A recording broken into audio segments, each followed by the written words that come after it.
Hey everybody, it's Jason Wood from 11 O'Clock Comics, and it's Wednesday, which means it's time for another round of Comics on Shelves for the week of February 8th.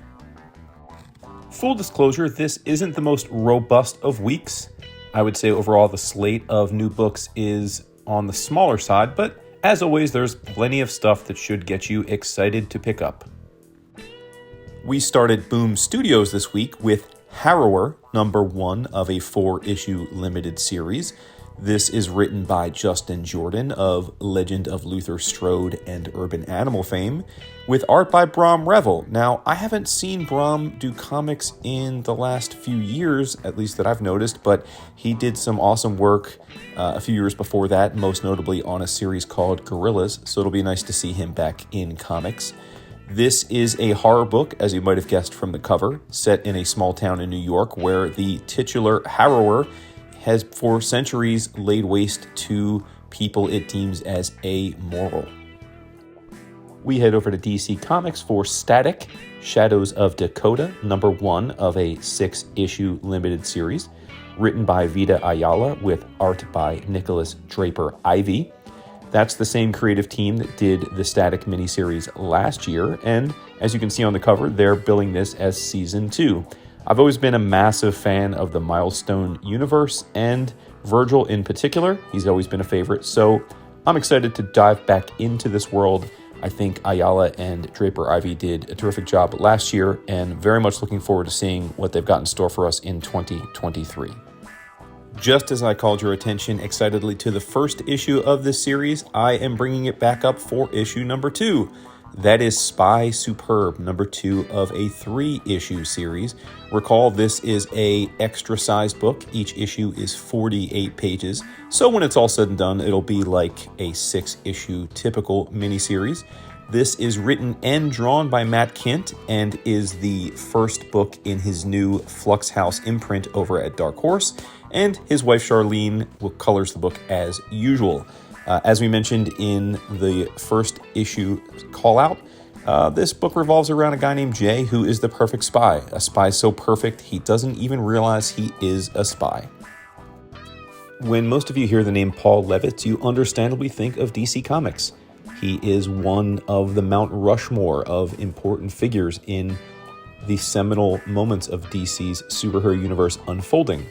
Also, as most of you know, Paul retired some years ago, and he never got a chance to write a Marvel comic. But that has all changed with the Avengers War Across Time. And this week we get issue number 2 of this 5-issue limited series. Let me be clear, this book is designed for people of a certain age. Wink, wink, I am of that age. If you grew up loving Avengers comics at its earliest days, Silver Age, the Bronze Age, then this book is for you. And they did Paul proud because they didn't just give him any artist. No, they paired him with one of the best superhero artists of all time, the iconic Alan Davis. So the first issue was very much what I thought it would be. I expect the series to be that. It's a classic Avengers story set in the earliest days of the Avengers, told by someone who helped define what we most enjoyed about that era of comics. Our 5th pick of the week is Storm and the Brotherhood of Mutants, number 1 of a 3-issue limited series. This is the 2nd issue of an 11-issue mini-X event called Sins of Sinister. For those of you that are watching these videos weekly, first of all, thank you. Second of all, you know that I highlighted Sins of Sinister number 1 last week. This is the follow-up issue to that and sets us on the journey of seeing what happens to the mutant world 10, 100, and 1,000 years into the future after Sinister does what he does in the present. This is written by Al Ewing with art by Paco Medina with colors by J. David Ramos. I'm very much looking forward to this, as I am the other 2 3-issue miniseries that are effectively rebranding of existing mutant books for a few months. And hopefully this issue is as excellent as last week's Sins of Sinister, because that was top-notch X comics. You thought that was it? Nope. We have got a bonus pick. Yes, I believe this is the first bonus pick of 2023, but 2 reasons for it. One, like I said, it wasn't the most jam-packed week overall, so hopefully You have a few extra bucks sitting in your wallet after you pick up your pull list. But secondarily, this book in particular, I wanted to make sure didn't fall by the wayside because it's certainly of a more indie bent. And that is The Secret History of Black Punk Record Zero. It is written and drawn by Reagan Buchanan, and it's published by Silver Sprocket. I'm just going to read you what Silver Sprocket had to say on this one because I couldn't say it better myself. The Secret History of Black Punk Record Zero is an illustrated roll call for punk, post-punk, hardcore, no-wave, and experimental bands from ground zero until now. A starting point for anyone curious, another reference for those who devour all genre-related things, or a cool artifact for anyone in the know. This is right up my alley. I know many of you love when mediums like music and comics intertwine, and this is certainly part of that.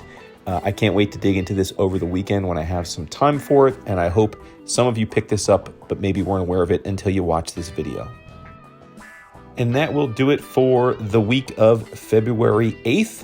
I hope you all have a great rest of your week, and as always, please be sure to check us out at all of our spots, most notably Vince, David, and I hosting our flagship podcast, 11 O'Clock Comics. You can find it at podcatchers everywhere. And you can check out all of our archives for free over at 11o'clockcomics.com. If you want to have more comic conversation and support the show, you can go to patreon.com/11o'clockcomics. And we have a very active and vibrant Facebook group that is well moderated and just a fun place to chat about comics and comics culture. That is facebook.com/groups/11o'clockcomics. I will see you all next week.